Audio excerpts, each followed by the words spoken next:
할렐루야. 하루를 시작하는 이 시간에 하나님의 말씀으로 우리를 새롭게 하시는 하나님의 은혜와 은총이 성도 여러분들에게 충만하시기를 축원합니다. 우리가 살아가는 인생을 흔히 말해서 고해, 고통의 바다라고 이야기를 많이 합니다. 특히 삶의 어떤 시점에 어떤 마음을 상하게 하는 일을 마주할 때 이 말이 가슴에 더 사무치게 다가옵니다. 친밀했던 사람들이 떠나가고 내 육신도 예전 같지 않아서 여기저기서 신호를 보낼 때, 또 겉으로는 평온해 보여도 속으로는 여러 걱정들과 또 말 못할 외로움이 있기도 하고, 또 인간관계에서 오는 섭섭함으로 밤잠을 설치는 날들도 있기도 합니다. 오늘 우리가 함께 펼쳐서 본 이 고린도 후서는 사도 바울이 쓴 편지 중에서 가장 눈물이 많이 묻어 있는 편지입니다. 바울은 위대한 사도였지만 그 역시 우리와 똑같은 성정을 가진 사람이었습니다. 이 편지를 쓸 당시에 바울의 마음은 너무나 무너져 내려 있었고, 그가 그토록 눈물로 양육했던 고린도 교회 성도들이 바울을 오해하고 또 등을 돌렸기 때문에 바울의 마음이 완전히 무너진 상황에서 쓴 편지가 오늘 우리가 함께 본 고린도 후서입니다. 이 고린도 교회는 은사도 많고 열심도 있었지만 그만큼 또 문제도 많이 있는 교회였습니다. 또 서로 비교하고 나뉘어지고 교만해지고 또 심지어 바울의 진심을 의심하는 사람들도 있었습니다. 바울은 이 교회를 위해서 눈물로 기도하고 또 여러 번 편지하고 서운함과 사랑이 뒤섞인 마음으로 이 편지를 써내려 갑니다. 그래서 고린도 후서는 눈물의 편지라고 불리기도 하고 또 위로의 편지라고 불리기도 합니다. 이 당시에 고린도 교회에 들어온 거짓 지도자들은 이제 바울을 헐뜯었습니다. 바울은 온전한 사도가 아니다. 예수님을 만난 적이 없다. 또 바울은 말이 어눌하다. 또 편지로는 무게를 잡지만 실제로 보면 참 볼품이 없다 라고 하면서 인신공격을 서슴지 않았습니다. 엎친 데 덮친 격으로 바울이 성도들을 아끼는 마음에 방문하려다가 또 방문 계획을 변경을 하게 되는 일이 있었는데, 그 일을 가지고 또 이것 봐라, 바울은 이랬다 저랬다 하는 믿을 수 없는 사람이다 라고 하면서 바울의 진심을 또 매도하는 상황이 벌어졌습니다.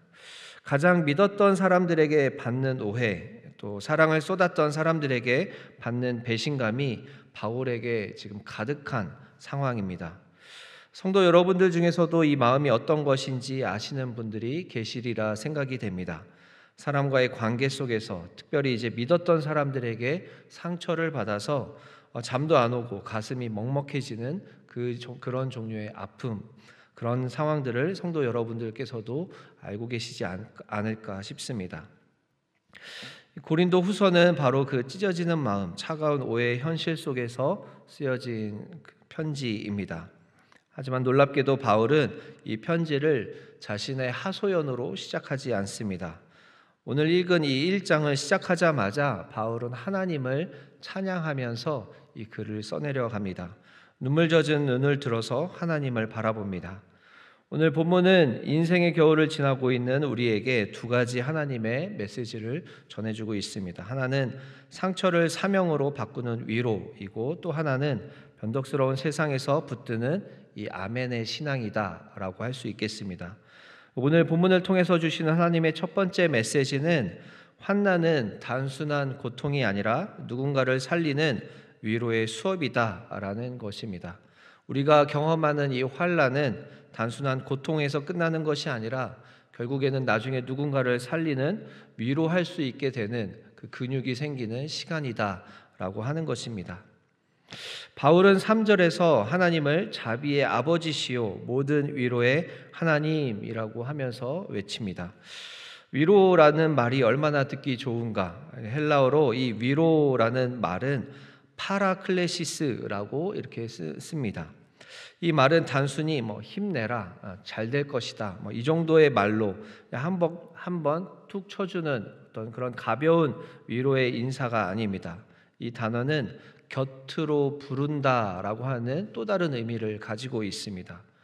마치 이제 어떤 아이가 넘어져서 울고 있으면 이제 어머니가 이제 아이를 감싸 안으면서 많이 아팠지? 엄마가 여기 있어라고 하면서 다독거려주는 어떤 그런 정도의 위로라고 할 수 있겠습니다. 바울은 자신이 겪은 고난을 미화하지 않습니다. 8절에서 9절을 보면 이렇게 기록되어 있습니다. 힘에 겹도록 심한 고난을 당하여 살 소망까지 끊어졌다. 우리 자신이 사형 선고를 받은 줄 알았다 라고 고백을 합니다. 사실 바울은 이 고린도 교회뿐만이 아니라 다른 교회들을, 다른 지역들, 다른 교회들을 돌아다니면서도 수많은 환난과 또 고통을 당했습니다. 바울의 어떤 이런 고생담 이야기를 들으면 40에 하나 감한 매를 3번이나 맞았다. 돌에 던짐도 당했다. 이제 도망 다니는 일도 있었다. 이런 고생담의 이야기들이 있습니다. 그럴 때마다 바울 자신도 참 이상했을 것입니다. 하나님의 일을 하는데 어째서 이렇게 박해와 고난이 많은가? 하지만 그 가운데서도 바울은 하나님께서 위로해 주셨기 때문에 이것을 감당할 수 있었다라고 고백을 합니다. 숨이 턱턱 막히고 내일이 오는 것이 두려운 상태, 사형 선고를 받은 것 같은 절망을 늘 느끼면서도 또 하나님을 붙잡고 나아갔다라고 하는 것이 이 바울 사도의 고백입니다. 그런데 이 바울은 이 끔찍한 고통의 이유를 깨달았습니다. 9절에서 10절까지 이렇게 고백합니다. 이 고통의 이유는 우리로 자기 자신을 의지하지 말고 오직 죽은 자를 다시 살리시는 하나님만 의지하게 하려고 하심이라. 그가 이같이 큰 사망에서 우리를 건지셨고 또 건지실 것이며 이후에도 건지시기를 그에게 바라노라 라고 고백을 합니다. 바울이 이렇게 고백을 할 수 있는 것은 끔찍한 고통 속에서 이 사람이라는 존재는 자연스럽게 어떻게 이 문제를 해결할 수 있을지 자기 자신의 방법을 찾는 것이 일반적인 우리의 모습입니다. 문제를 해결하기 위해서 참 많은 것을 고민하고 또 계획하고 시도하지만 그것이 잘 통할 때가 사실은 많이 없습니다. 실패가 계속되면서 우리는 더 깊은 낭망으로 떨어지게 됩니다. 하지만 하나님은 그것을 원하시지 않습니다. 모든 문제를 해결하실 수 있는 분은 하나님이시기에 하나님께 와서 하나님께 도움을 청하기를 기다리고 계십니다. 하나님 앞에 모든 문제를 내놓을 때 그때부터 하나님이 역사하시기 시작합니다. 하나님께서 생각하지 못한 지혜를 주시고 생각하지 못한 사람들을 만나게 해 주십니다. 생각하지 못한 일들이 이어지면서 도저히 논리적으로는 설명할 수 없는 하나님의 놀라운 신비를 그때부터 경험할 수 있게 됩니다. 자신의 힘으로 어떻게 해보려고 할 때는 하나님의 섭리로 이 일들이 경험되지 않지만 자기 자신의 모든 것을 포기하고 이제 하나님을 바라볼 때 그때에서야 하나님께서 역사해 주신다라는 것을 많이 보게 됩니다. 성경에 등장하는 모든 믿음의 사람들이 그렇게 하나님을 만났습니다. 어떻게든 자기 힘으로 해보려다가 결국 끝에 절벽에서 마주쳤을 때 하나님을 붙잡고 하나님께서 역사하시는 것들을 경험한 사람들의 이야기가 우리가 보는 성경의 이야기들입니다. 하나님은 우리도 그렇게 만나주시려고 지금 기다리고 계십니다. 이것이 하나님의 우리를 향한 계획입니다. 하나님은 우리를 상처 입은 치유자로 빚어 가십니다. 실패로 가슴을 쳐본 경험이 있는 사람, 사랑하고 믿었던 사람에게 배신을 당한 어떤 그런 사람, 자녀가 방황하여 뜬 눈으로 밤을 지새운 어떤 그런 경험이 있는 사람, 또 큰 병을 앓고 수술대에 누워본 그 경험이 있는 사람, 이 모든 사람들의 고통들은 사실 다 헛된 것이 아니라 이 고통을 통해서 결국은 하나님을 만나게 되는 계기가 되는 것을 우리는 많이 경험하게 됩니다. 이 아픔의 터널을 통과하면서 하나님의 위로를 경험해 본 사람들은 다릅니다. 누군가가 또 다른 고통을 당하고 있을 때 그때는 가벼운 위로로 다가가는 것이 아니라 그때에 다가가서 손을 잡아주고 같이 울어줄 수 있는 마음의 공감이 그때부터 생겨납니다. 나도 그랬다. 그런데 하나님이 살려주시더라. 그래서 힘을 냈으면 좋겠다. 크고 화려한 신학적인 어떤 논리적인 위로가 아니라 그냥 같이 곁에 있어주면 그 사람도 위로를 받고 이 사람도 결국에는 하나님을 바라보면서 다시 하나님을 찾아가게 되는 것을 많이 보게 됩니다. 하나님이 고난을 허락하신 이유는, 그리고 그 속에서 우리를 건져주신 이유는 그 위로를 자신만 간직하라는 것이 아닙니다. 내 눈물을 닦아주신 하나님의 손길을 기억하고 이제는 내가 다른 이의 눈물을 닦아주는 위로의 통로가 되라는 하나님께서 주시는 역할과 사명인 것입니다. 나의 흉터는 누군가에게 희망의 별이 됩니다. 제가 예전에 그 안산에서 사역을 할 때 다문화 꼬맹이들하고 이제 사역을 하는데 선생님이 많이 부족한 상황이었습니다. 그래서 제가 원래 다니고 있었던 청년부의 이제 선배 누님에게 도움을 좀 청했는데 이야기를 들어보니까 이분이 원래 놀이치료를 하시는 분이었는데 이 직업을 하면서 학부모님들한테 많은 어려움을 당해서 우울증에 빠져 있는 상황이었습니다. 근데 이분께 이제 와서 뭐 맨날 오라는 것이 아니라 그냥 한번 와서 아이들 놀이치료하는 프로그램을 한번 해줬으면 좋겠다라고 이제 부탁을 했는데, 그래서 이분이 바로는 이야기를 하지 않고 한 3개월 후에 연락이 와서 이제 거기에서 이제 안산에서 이 다문화 아이들 데리고 놀이치료 프로그램을 했습니다. 근데 그날 이제 준비를 해서 잘 이제 진행이 되었는데, 이제 모임이 다 끝나고 이제 선생님들끼리 모여서 이제 피드백을 하는데 다음 주부터 본인이 계속 와서 교사로 헌신하겠다라는 이야기를 하는 겁니다. 사실 저는 이제 이분의 상황을 알고 있으니까 집도 서울이고 하니까 이게 좀 쉽지 않을 것 같아서 그렇게까지 안 하셔도 된다라고 말씀을 드렸는데, 본인이 좋아서 오겠다라고 이제 말씀을 하십니다. 그렇게 말씀을 한 이후로 한 6개월 동안을 쭉 매주마다 와서 이제 교사로 섬겨 주셨는데, 6개월이 지나고 이분이 이제 교사 모임에서 다시 하시는 이야기가 자기가 여기에 와서 아이들하고 이렇게 지내면서 본인이 치유되는 경험을 하게 되었다라는 것을 고백을 하는 겁니다. 본인이 어떤 사람들에게 도움이 되고 싶어서 놀이치료라는 것을 시작을 했는데 누구에게도 도움이 되지 않는 것 같아서 너무 힘들었다. 그리고 내 존재가 너무 보잘것없이 느껴져서 너무 힘들었는데 이 아이들하고 같이 있으면서 오히려 본인이 위로를 받고 본인이 존재 이유를 알게 되었다라는 이야기를 하는 것입니다. 그 이후로도 계속 이 선생님이 조금씩 여기 섬기면서 본인의 내면에 이제 여러 가지 상황이 정돈되는 상황을 교사 선생님들하고 같이 보았습니다. 아픔이 있었지만 이 아픔을 가지고 또 다른 아픔을 가지고 있는 이 아이들에게 같이 도움을 주었을 때 서로 간에 이게 공명을 일으키면서 서로 성장하고 이제 치유가 되는 것을 바라보게 되었습니다. 이런 것처럼 우리에게 있는 이 어떤 고난과 고통이라는 것은 우리에게서 끝나는 것이 아니라 이것이 잘 자양분이 되어서 또 다른 아픈 사람들을 도움을 줄 수 있는 어떤 그런 근육이 되는 것을 우리는 보게 됩니다. 오늘 본문을 통해서 주시는 하나님의 두 번째 메시지는 사람들은 변해도 하나님의 약속은 영원한 예스가 된다라는 것입니다. 사람들은 많이 변해 갑니다. 하지만 하나님의 약속은 영원히 변하지 않습니다. 바울은 고린도를 방문해서 사람들을 만나볼 계획이 있었고 그런 계획을 전달했었지만 또 계획이 변경되어서 약속대로 못하게 된 상황이 있었습니다. 그 상황에 대한 설명이 오늘 본문의 15절에서 17절까지 설명되어 있습니다. 내가 이 확신을 가지고 너희로 2번 은혜를 얻게 하기 위하여 먼저 너희에게 이르렀다가 너희를 지나 마게도냐로 갔다가 다시 마게도냐에서 너희에게 가서 너희의 도움으로 유대로 가기를 계획하였으니 이렇게 계획할 때 어찌 경솔히 하였으리요? 라고 이야기를 합니다. 어떤 계획을 세웠다가 아주 이제 고심을 해서 계획을 해서 들릴 계획을 했다가 이것이 변경되는데 그것이 경솔하게 한 계획이 아니다라는 이야기를 하는 것입니다. 근데 그 상황에 대해서 이 고린도 교회 교인들은 바울의 계획 변경을 두고 경솔하다, 믿을 수 없는 사람이다 라고 하면서 바울을 비난하는 이야기들이 있었습니다. 사람들이 살다 보면 피치 못할 사정으로 약속을 못 지킬 수도 있고 계획이 바뀔 수도 있습니다.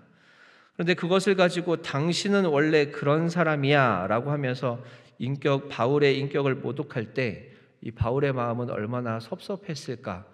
특히나 본인이 눈물로 이렇게 기도하면서 섬겼던 사람들이 자신에 대해서 이렇게 오해할 때 얼마나 억울할지 저는 이제 감히 상상도 되지가 않습니다. 이렇게 관계가 깨지는 것은 한순간이고 신뢰를 잃는 것은 너무나 뼈아픈 일입니다. 바울은 자신의 진심을 오해하는 성도들에게 변명하고 싶었을 것입니다. 그게 아니라 내가 당신들을 너무 아껴서 당신들의 잘못을 지적하며 징계하는 만남을 뒤로 미룬 것뿐이다 라고 하는 말을 얼마나 하고 싶었을까. 하지만 바울은 자신의 억울함을 호소하는 데 그치지 않고 시선을 돌려서 하나님께서 얼마나 신실하신지, 우리의 관계 속에서 어떻게 일하셨는지를 이야기를 합니다.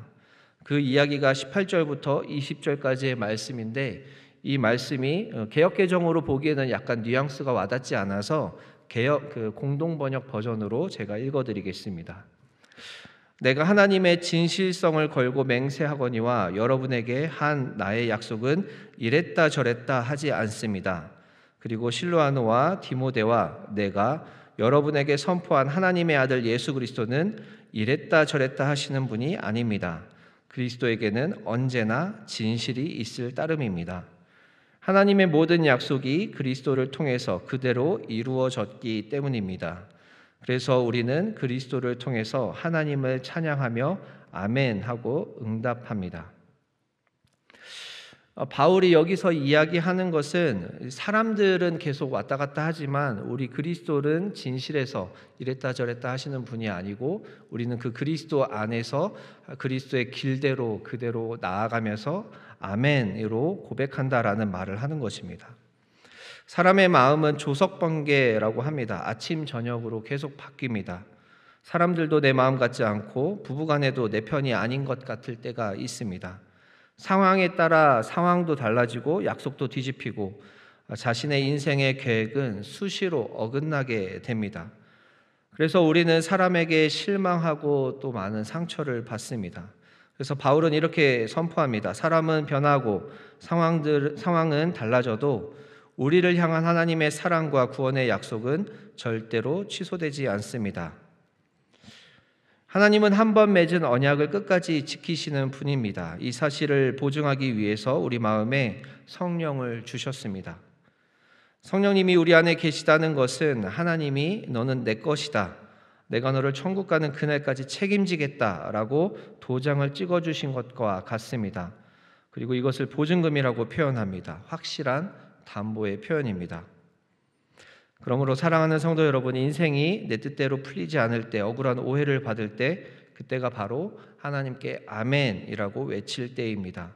여기서 아멘은 단순히 하나님께 동의합니다 라는 말을 가진 뜻을 넘어섭니다. 주님, 내 상황은 엉망이고 내 마음은 무너집니다. 그렇지만 주님은 선하십니다. 주님은 우리를 책임져 주십니다. 주님의 약속은 변하지 않습니다. 나는 이 모든 상황을 이해할 수 없지만 주님을 신뢰하기 때문에 내 인생을 주님께 맡깁니다 라고 하는 이 모든 의미를 가진 것이 이 아멘입니다. 그것이 바로 진정한 아멘의 신앙입니다. 그리고 이 아멘의 고백이 흔들리는 우리 마음의 중심을 잡아주는 중심점이 될 것입니다. 성도 여러분 모두가 위로의 사람, 아멘의 사람이 되시기를 축원합니다. 우리는 오늘 눈물 많은 바울의 편지를 통해서 하나님의 마음을 보았습니다. 우리의 남은 인생과 시간 동안에 어떤 모습으로 살아갈 수 있을지 두 가지를 마음에 새기시면 좋겠습니다. 내 아픔을 사명으로 해석하는 지혜로운 성도분들이 다 되시기를 축원합니다. 그리고 어떤 상황에서도 아멘으로 화답하는 기도의 성도분들이 되시기를 축원합니다. 함께 기도하겠습니다. 사랑과 자비가 풍성하신 아버지 하나님, 오늘 말씀을 통해서 찢기고 상한 바울의 마음을 만져주셨던 주님의 손길이 오늘 우리에게도 임하는 것을 믿습니다. 주님, 인생을 살아오면서 우리 가슴 속에도 말 못할 응어리와 마르지 않는 눈물이 있는 것을 고백합니다. 때로는 억울한 오해를 받아서 잠을 이루지 못할 때도 있고, 때로는 감당하기 힘든 질병과 또 자녀의 문제로 소망이 끊어진 것 같은 터널을 지날 때도 있었습니다. 그러나 주님 그 모든 순간에도 하나님은 우리를 홀로 두지 않으시고 위로의 하나님으로 우리와 함께 계셔 주셨음을 고백합니다. 이제 하나님 우리가 간구하오니 우리가 겪은 그 아픔들이 헛되지 않도록 인도하여 주시옵소서. 우리의 눈물이 변해서 보석이 되게 하시고 내가 받은 위로를 가지고 상처 입은 이웃을 안아주는 치유의 통로가 될 수 있도록 인도하여 주시옵소서. 우리를 통해서 절망에 빠진 누군가가 다시 일어나는 역사가 있게 하여 주시옵소서. 또한 변덕스러운 세상 가운데에서 요동하지 않는 믿음을 우리에게 허락해 주시옵소서. 사람들은 변하고 또 상황과 환경은 변할지라도 우리를 향한 하나님의 사랑은 예수 그리스도 안에서 영원토록 진실한 것을 믿습니다. 내 뜻대로 되지 않는 현실 앞에서도 신실한 주님을 의지하면서 아멘으로 화답하는 기도의 사람들이 다 될 수 있도록 인도하여 주시옵소서. 연약하고 죄 많은 그리고 자격 없는 우리를 택해 주셔서 이 늪과 같은 죄로부터 구원해 주시니 감사합니다. 하나님, 우리가 주님께서 맡겨주신 역할과 사명들을 잘 감당할 수 있도록 힘을 더하여 주시고 또한 우리가 많은 사람을 살리고 생명을 살리는 일들을 잘 감당할 수 있도록 인도하여 주시옵소서. 주님의 권속들 가운데 여러 가지 문제를 안고 있는 성도들이 있습니다. 간절한 기도의 제목들에 하나님 귀 기울여 주시옵소서. 건강의 문제로 씨름하고 있는 주님의 자녀들이 있습니다. 끝까지 승리할 수 있도록 힘을 더하여 주시고 치료하여 주시고 하나님을 경험할 수 있도록 인도하여 주시옵소서. 재정의 문제로 하나님 고민하고 있는 주님의 자녀들이 있습니다. 우리에게 주신 모든 것이 하나님께서 온 것인 것을 고백하면서 하나님께서 해결해 주시는 과정을 목격할 수 있도록 하나님 인도하여 주시옵소서. 하나님 관계의 문제로 고민하고 있는 주님의 자녀들이 있습니다.